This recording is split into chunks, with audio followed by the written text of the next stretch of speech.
Hello guys, welcome back to channel I tech world एकेटिव। आज की वीडियो अपने ऊप्स विद जावा सब्जेक्ट की यूनिट नंबर 2 को कंटिन्यू करने वाले हैं। ओवरऑल हमारा ये लेक्चर नंबर 15 है। लेक्चर नंबर 14 में हमने यूनिट नंबर 2 का थर्ड पार्ट जो था मल्टी थ्रेडिंग, उसको स्टार्ट किया था। उसमें हमने मल्टी थ्रेडिंग इन जावा क्या होता है, थ्रेड्स क्या होते हैं और थ्रेड्स की लाइफ साइकिल, इसको डिटेल में कवर किया था अपने प्रीवियस लेक्चर में। इस लेक्चर में हम डिस्कस करेंगे इन थ्रेड्स को क्रिएट कैसे करते हैं। थ्रेड्स बेसिकली होता क्या है, एक लाइट वेट सब प्रोसेस होता है, यानी प्रोसेस का भी प्रोसेस जो कि प्रोसेसिंग की एक स्मॉलेस्ट यूनिट होती है, जिसका एक एग्जीक्यूशन का पाथ जो होता है वो सेपरेट होता है। सो जावा में किसी भी थ्रेड को क्रिएट करने के दो तरीके होते हैं। पहला होता है बाय एक्सटेंडिंग थ्रेड क्लास, यानी थ्रेड क्लास को एक्सटेंड कर सकते हैं। दूसरा बाय इम्प्लीमेंटिंग रनेबल इंटरफेस, यानी रनेबल इंटरफेस को इम्प्लीमेंट करके। तो ये दो मेथड होते हैं बाय डिफॉल्ट किसी भी थ्रेड को क्रिएट करने के लिए। तो सबसे पहले डिस्कस करते हैं हम थ्रेड क्लास को, यानी थ्रेड क्लास को कैसे एक्सटेंड करके हम थ्रेड को क्रिएट कर सकते हैं। सो बेसिकली थ्रेड क्लास क्या करता है, प्रोवाइड करता है जावा में कंस्ट्रक्टर को और मेथड्स को, जो ऑपरेशंस क्रिएट करते हैं और परफॉर्म करते हैं किसी भी थ्रेड के ऊपर। सो thread class extend object class and implements runnable interface. So basically इसमें चार कंस्ट्रक्टर्स होते हैं जो थ्रेड क्लास में यूज होते हैं। पहला होता है थ्रेड, दूसरा थ्रेड स्ट्रिंग नेम, थर्ड होता है thread runnable r, and fourth होता है thread runnable r string name. तो यहाँ पे जो ब्रैकेट के अंदर लिखा हुआ है, ये नेम चेंज हो सकते हैं। ये प्रोग्राम टू प्रोग्राम डिपेंड करता है, बट ये जो कंस्ट्रक्टर्स हैं चारों, ये काफी इंपॉर्टेंट है। उसके बाद आता है कुछ कॉमन मेथड जो यूज करे जाते हैं थ्रेड क्लास को क्रिएट करने के लिए। तो ऑल्दो ये काफी सारे होते हैं, टोटल 22 मेथड्स होते हैं, बट जो इम्पोर्टेंट है वो दो से चार है। पहला मैं आपको बता देता हूँ, पब्लिक वॉइड रन। ये मेथड किस लिए यूज होता है, किसी भी थ्रेड पर कोई भी एक्शन परफॉर्म करने के लिए। दूसरा है पब्लिक वॉइड स्टार्ट। ये किस लिए होता है, किसी भी थ्रेड का एग्जीक्यूशन स्टार्ट करने के लिए, किसमें, जेवीएम में, जावा वर्चुअल मशीन में। उसके बाद स्लीप मेथड होता है। इससे क्या होता है, थ्रेड जो है वो थोड़ी देर के लिए टेम्परेरी अपना एग्जीक्यूशन सीज कर देता है, सीज इन द सेंस बंद कर देता है, स्टॉप कर देता है। फोर्थ है ज्वाइन, पब्लिक वर्ड ज्वाइन। ये क्या करता है, किसी भी थ्रेड को डाई कर देता है। इन द सेंस अभी हमने लास्ट लेक्चर में लाइफ साइकिल भी पढ़ी थी थ्रेड में। तो उसमें क्या था, न्यू में एक थ्रेड बॉन्ड होता है, रनेबल में रेडी होता है, रनिंग में एग्जीक्यूट होता है, और नॉन रनेबल में ब्लॉक होता है, और टर्मिनेटेड में एग्जिट होता है। तो अगर आपने 14th लेक्चर ध्यान से पढ़ा होगा तो आपको ये टर्म्स इजिली समझ में आ रहे होंगे। उसके बाद ही कुछ गेट प्रॉपर्टी होती है, सेट प्रॉपर्टी होती है, इनको हम आगे देखेंगे। बाकी टोटल 22 आपके पूरे मेथड्स हैं। Boolean is alive, yield, suspend, resume, stop, daemon daemon, set daemon, interrupt, is interrupted, boolean interrupt. अगर आप एक बार इनका नाम याद कर लोगे तो भी आपको इनकी फंक्शनलिटी इजिली लर्न हो जाएगी। बट जो मेन इंपॉर्टेंट है वो शुरू के 6 और 7 ही है। बट इनसे ज्यादा इंपॉर्टेंट जो कॉमन कंस्ट्रक्टर्स है 4 ये है। और ऑलमोस्ट ये क्वेश्चन जो आपका आएगा वो 2 मार्क्स में आएगा। अगर 7 मार्क्स में आएगा तो आपसे पूछा जाएगा थ्रेड्स क्या होते हैं और थ्रेड्स को कैसे क्रिएट करते हैं। तो ये जो मल्टी थ्रेडिंग वाला कॉन्सेप्ट है पूरा मिक्स होकर के आएगा 7 मार्क्स में। सो अब बात करते हैं हम रनेबल इंटरफेस की। अभी जो हमने पढ़ा जस्ट कि थ्रेड को हम कैसे क्रिएट करते हैं, पहले किसी भी थ्रेड क्लास को एक्सटेंड करके, दूसरा रनेबल इंटरफेस को इम्प्लीमेंट करके। ये बाय डिफॉल्ट जावा में दो तरीके होते हैं। तो रनेबल इंटरफेस क्या करता है, the runnable interface should be implemented by any class whose instance are intended to be executed by a thread. Runnable interface have only one method, name run. उसमें हमारे पास चार मेथड थे, लेकिन इसमें हमारे पास एक ही मेथड है जो है रन मेथड। रन मेथड क्या करता है, सिमिलरली वही काम करता है। किसी भी थ्रेड में कोई भी एक्शन परफॉर्म करना था वो रन मेथड से होगा। अब इस थ्रेड को स्टार्ट कैसे करते हैं, द स्टार्ट मेथड। ये जो स्टार्ट मेथड है इससे हम किसी भी थ्रेड को स्टार्ट कर सकते हैं। ये करता क्या, बेसिकली किसी भी न्यूली क्रिएटेड थ्रेड को स्टार्ट करता है। ये भी तीन आपके टास्क है उनको परफॉर्म करता है। पहला है a new thread start with new call stack. जरूरी नहीं है स्टार्ट मेथड से ही स्टार्ट हो, बट हम कन्वेंशनली स्टार्ट मेथड को ही लेते हैं। तो इस स्टार्ट मेथड से स्टार्ट करके, second the thread move from new state to the runnable state, फिर न्यू से रनेबल स्टेट में मूव करता है। आपने लाइफ साइकिल अगर अच्छे से पढ़ी हो, अगर आपको याद हो, तो इसमें हमने ये डिटेल में देखा था, न्यू से रनेबल में जाता है, रनेबल से रनिंग में जाता है, फिर साइकिल क्रिएट होती है, उसके बाद टर्मिनेट होता है। तो सिमिलरली इसमें भी यही काम होगा। And when the thread gets chance to execute its target run method will run. और जब भी थ्रेड को चांस मिलेगा एग्जीक्यूट करने का, it's target run method will run. Okay, so इस तरह से हम रनेबल इंटरफेस से थ्रेड को क्रिएट कर सकते हैं। अब जो हमने शुरुआत में बात कही थी थ्रेड क्लास को एक्सटेंड करने का, उसको हम एक बार प्रोग्राम देख लेते हैं। So Java thread example by extending thread class. तो हमने एक फाइल नेम बनाई जिसका मल्टी डॉट जावा नाम से हमने फाइल सेव करी। इसमें हमने क्या किया, क्लास क्रिएट करी मल्टी एक्सटेंड थ्रेड। यहाँ से हम देख सकते हैं हमने थ्रेड क्लास को एक्सटेंड करा है। पब्लिक वर्ड रन हमने मेथड यूज करा है रन। उसके बाद हमने thread is running just check किया थ्रेड हमारा रन हो रहा है या नहीं। उसके बाद हमारा आउटपुट आ गया thread is running. Similarly second example हम देख लेते हैं, ये भी इंपॉर्टेंट है, Java thread example by implementing runnable interface. Second जो वे था वो रनेबल इंटरफेस को इम्प्लीमेंट करके था। तो सिमिलरली इसमें भी हमने वही किया है, क्लास क्रिएट करी है मल्टी इम्प्लीमेंट रनेबल नाम से, रन नाम का मेथड बनाया, जस्ट हमने कंस्ट्रक्टर को यूज किया है किसको, थ्रेड रनेबल आर, जो भी हमने यहाँ पे डिस्कस किया था, थ्रेड रनेबल आर। इस कंस्ट्रक्टर को यूज करके हमने जस्ट चेक किया थ्रेड रन कर रहा है या फिर नहीं। आउटपुट भी हमारा थ्रेड इज रनिंग आ रहा है। So if you are not extending the thread class, your class object would not be treated as a thread object. अगर आप थ्रेड क्लास को एक्सटेंड नहीं करोगे तो आपका जो क्लास का ऑब्जेक्ट होगा वो as a thread object treated नहीं होगा, नॉर्मल ऑब्जेक्ट ट्रीट होगा। So you need to explicitly create the thread class object. Explicitly क्या होता है, जो प्रोग्राम करता है उसको खुद से ये चीज करनी पड़ेगी, एक थ्रेड क्लास ऑब्जेक्ट को क्रिएट करना पड़ेगा। So we are passing the object of your class that implements enable so that your class और मेथड में एग्जीक्यूट। उसमें सिंपली कुछ प्रोग्राम कन्वेंशन यूज किया ताकि हमारा प्रोग्राम रन हो सके। अब थर्ड एग्जांपल है using the thread class thread string name. तो देखो ये जो प्रोग्राम्स हैं एज सच इम्पोर्टेंट नहीं है, बिकॉज ऊप्स विद जावा का सिलेबस है वो एकदम न्यूली क्यूरेटेड हुआ है, और इसका एग्जाम जो है वो पहली बार होने वाला है। तो ऐसे टॉपिक जिनमें कोई भी चांसेस हो सकते हैं प्रोग्राम्स के, तो मैंने उनमें प्रोग्राम्स ऐड करे हैं। ऑल्दो जो क्वेश्चन आएगा ये 7 मार्क्स में मल्टी थ्रेडिंग का आएगा, बट स्टिल 2 मार्क्स में अगर हाउ टू क्रिएट थ्रेड आ गया, या फिर वर्स्ट के सिनेरियो में इसका प्रोग्राम भी आ गया, तो आपको एटलीस्ट प्रोग्राम लिखना आना चाहिए, कैसे हम प्रोग्राम लिख सकते हैं, एंड प्रोग्राम की फंक्शनलिटी क्या है, प्रोग्राम क्या कह रहा है वो आपको पता होना चाहिए। इसीलिए मैंने सारे जितने भी पॉसिबल प्रोग्राम्स हैं वो इसमें ऐड किए हैं। सिमिलरली इसमें हमने क्या किया, डायरेक्टली यूज किया किसका, थ्रेड क्लास का। पब्लिक क्लास देख सकते हैं माई थ्रेड है वन। फिर हमने मेन मेथड यहाँ पे बनाया है अपना पब्लिक स्टैटिक वर्ड में। उसके बाद हमने ऑब्जेक्ट क्रिएट किया है थ्रेड क्लास का, जिसमें हमने कंस्ट्रक्टर यूज किया है थ्रेड स्ट्रिंग नेम से।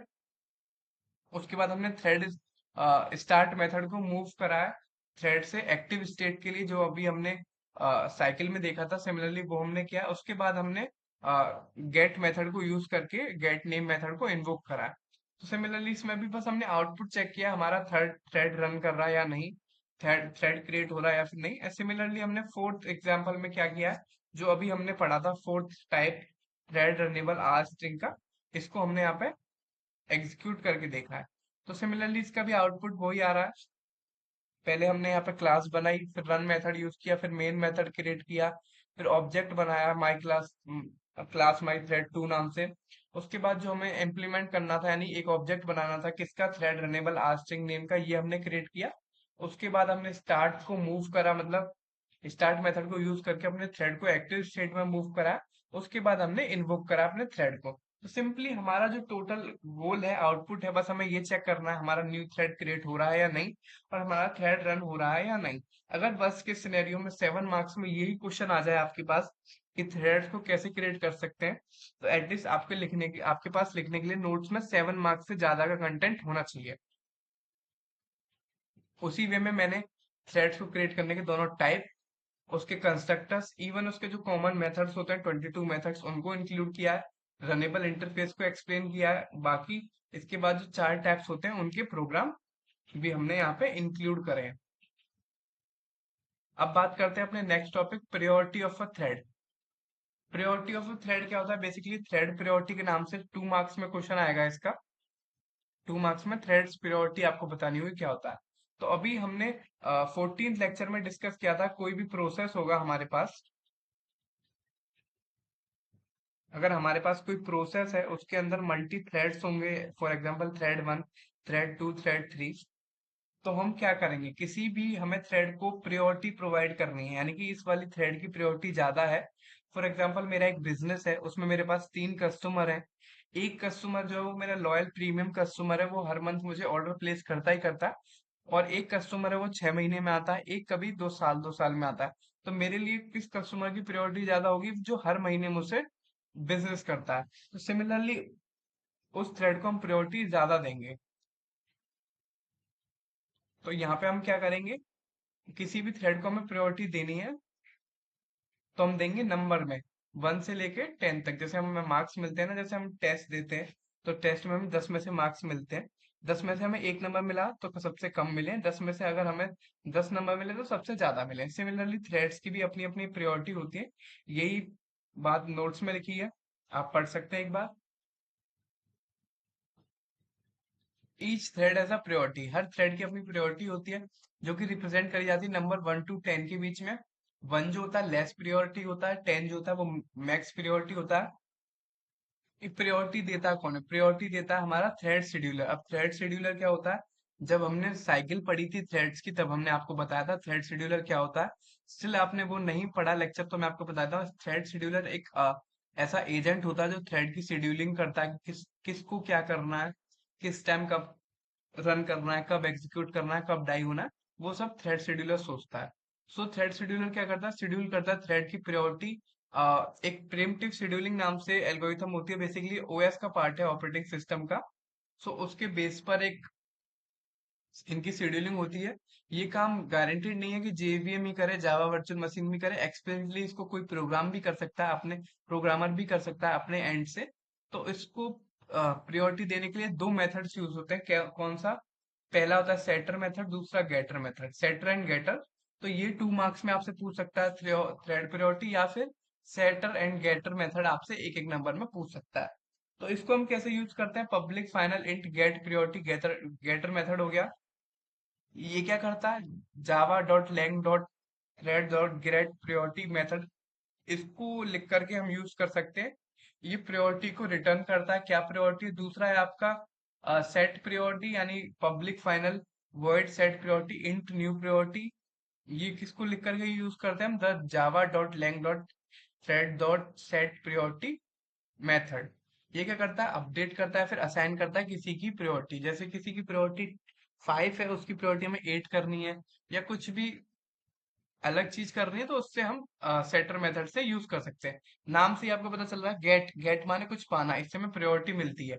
सेट माने किसी चीज को कंट्रोल करना, यानी इससे हम प्रायोरिटी को सेट कर सकते हैं। और बाई चांस अगर जैसे हमारा 10 नंबर का टेस्ट है, हमें 11 नंबर मिल सकते हैं, ऐसा हो सकता है, नहीं, पॉसिबल नहीं है। अगर हमने प्रायोरिटी या तो -1 में सेट कर दी या 11 सेट कर दी, तो उसमें क्या होगा, हमें इलीगल आर्ग्यूमेंट एक्सेप्शन आ जाएगा। ये भी एक एक्सेप्शन होता है, एक्सेप्शन हैंडलिंग हमने यूनिट नंबर 2 के स्टार्ट में पढ़ी थी। ये क्या हो सकती है, मिनिमम या तो 1 होगी या मैक्सिमम 10 होगी। ठीक, इस कई बार बच्चे कंफ्यूज हो जाते हैं, 1 को मैक्सिमम बोल देते हैं कि ये 1 नंबर पे है, 10 सबसे कम है, लेकिन ऐसा नहीं करना। इतना याद रखना, पेपर में जितने ज्यादा नंबर मिलेंगे उतनी ज्यादा प्रायोरिटी होगी। तो 1 जो होती है वो मिनिमम होती है, 10 आपकी मैक्सिमम प्रायोरिटी होती है। इसी में 3 कांस्टेंट होते हैं थ्रेड क्लास में जो डिफाइन करे जाते हैं। पहला है पब्लिक स्टैटिक मिन प्रायोरिटी, मिन माने मिनिमम, ये होगी 1 आपकी। Public static it int normal priority, normal priority यानी नॉर्मल, नॉर्मल माने एवरेज मान लो, तो एवरेज हो गया 5। And public static int max priority, max माने 10। अब किसी भी चीज की प्रायोरिटी 10 है तो उसकी प्रायोरिटी क्या है, सबसे ज्यादा, यानी उसके मार्क्स सबसे ज्यादा, वो सबसे ज्यादा होशियार है। अब किसी की 5 है तो ये एवरेज बच्चा है, यानी नॉर्म प्रायोरिटी है। और किसी की 1 है, यानी ये मिनिमम, बहुत पढ़ने में बहुत थोड़ा डाउन है, तो ये इसकी मिन प्रायोरिटी होगी। सो डिफॉल्ट प्रायोरिटी किसी भी अगर हमने किसी भी थ्रेड की कोई भी प्रायोरिटी सेट नहीं करी, तो बाय डिफॉल्ट उसकी प्रायोरिटी हो जाएगी सेट 5। हो सकता है कोई बच्चा होशियार ना हो, पढ़ने में बेकार भी ना हो, तो किस में आएगा, एवरेज में। तो default priority of thread is norm priority यानी 5। एंड द वैल्यू ऑफ मिन प्रायोरिटी होती है 1, जो भी हमने डिस्कस किया, और मैक्स प्रायोरिटी की होती है 10। तो प्रायोरिटी ऑफ थ्रेड होपफुली आपको समझ में आ गया होगा। एंड मोस्ट प्रोबेबली ये क्वेश्चन आएगा 2 मार्क्स में। या तो आपसे पूछेगा थ्रेड प्रायोरिटी क्या होती है, या फिर आपसे पूछेगा गेटर और सेटर मेथड क्या होते हैं, या फिर ये 3 कांस्टेंट डिफाइंड होते हैं थ्रेड क्लास में, वो क्या होते हैं। स्टिल इन केस इसमें अगर प्रोग्राम आपसे पूछेगा तो प्रोग्राम देख करके आपको घबराना नहीं है। ये प्रियोरिटी ऑफ थ्रेड का प्रोग्राम है। बस इसमें करा कुछ नहीं है, हमने एक जावा प्रोग्राम बनाया जिसमें हमने मल्टी थ्रेडिंग का कॉन्सेप्ट यूज करके गेट प्रियोरिटी और सेट प्रियोरिटी यूज करके हमने बस ये दिखाया कि इनकी प्रियोरिटी इतनी है। ठीक है, हमने कुछ रिक्वायर्ड इंपोर्टेड क्लास है, रिक्वायर्ड क्लासेस है, उनको इंपोर्ट करा है। और जरूरी नहीं है आप इस पूरे प्रोग्राम को याद करो, बस इसकी जो फंक्शनलिटी है क्या बोल रहा है वो आपको पता होना चाहिए। सो इन केस 99% वैसे तो ये प्रोग्राम आपसे नहीं पूछेगा। अगर 1% पूछ लिया क्योंकि पहली बार एग्जाम होने जा रहा है तो आपको ये पता होना चाहिए। बस इसमें कुछ नहीं किया हमने, बस आउटपुट में हमारी थ्रेड की प्रायोरिटी आई है। अगर हमने मिन यूज किया है तो 1 आई है, मैक्स यूज कर रहे हैं 10 आ रहा है, कुछ यूज नहीं कर रहे तो बाई डिफॉल्ट आपको पता है 5 होती है। सो करेंटली एग्जीक्यूटिंग कौन सा थ्रेड हो रहा है, ये सब चीजें इसमें हमने चेक करी है। बाकी अगर आप चाहो तो इस प्रोग्राम को एक बार देख सकते हो, ये सब चीजें क्या कह रहा है, कौन से मेथड यूज कर रहा है, कौन सी स्टेटमेंट यूज कर रहा है, प्रिंट स्टेटमेंट है, मेन ड्राइवर मेथड कौन सा है, यहाँ पे प्रियोरिटी किस चीज को लेकर के डिस्प्ले हो रही है, थ्रेड 1 है या आपका थ्रेड 2 की प्रियोरिटी है, ये थ्रेड 3 की प्रॉपर्टी। सिमिलरली ये प्रॉपर्टी आ रही है, देखो यहाँ पे लिखी हुई है 258, यही थ्रेड की प्रायोरिटी आ रही है 258। तो एक बार देख सकते हो, अगर इसमें हमने ऑलमोस्ट चेक किया है कि हम प्रायोरिटी डाल रहे हैं, 1 डाल रहे हैं मिन आएगा, 5 डाल रहे हैं नॉर्म आएगा, 10 डाल रहे हैं मैक्स आएगा। अगर हमने बाई चांस कुछ और डाल दिया, फॉर एग्जाम्पल 22 डाल दिया, तो क्या आएगा, हमारे पास एक्सेप्शन आएगा, किसका, इलीगल आर्ग्यूमेंट एक्सेप्शन। ठीक। सो आज के लेक्चर में सिर्फ इतना ही। बाकी एक प्रोग्राम अगर आप देखना चाहो तो देख सकते हो, बट इम्पोर्टेंट नहीं है। स्टिल मैंने इसमें इंक्लूड किया है, अगर वर्स्ट के सिनेरियो में ये क्वेश्चन 7 मार्क्स में आ गया तो आपको प्रोग्राम के 2 पेजेस 3 पेजेस लिखने पड़ेंगे। बाकी इस यूनिट में एक लेक्चर और आएगा, 16 लेक्चर आएगा, जिसमें हम सिंक्रोनाइजेशन पढ़ेंगे, जावा में क्या होता है, स्पेसिफिकली थ्रेड सिंक्रोनाइजेशन क्या होता है, एंड थ्रेड्स के बीच में कम्युनिकेशन कैसे करते हैं उसको हम पढ़ेंगे। उसके बाद ही हमारा यूनिट नंबर 2 खत्म हो जाएगा नेक्स्ट लेक्चर में। बाकी तब तक के लिए वीडियो को लाइक करें, स्टिल कोई डाउट हो तो आप कमेंट बॉक्स में कमेंट कर सकते हैं, एंड वीडियो को अपने दोस्तों के शेयर जरूर करें, एंड चैनल को सब्सक्राइब करना बिल्कुल ना भूलें। Thank you so much. Notes आपको इस वीडियो के डिस्क्रिप्शन बॉक्स में मिल जाएंगे।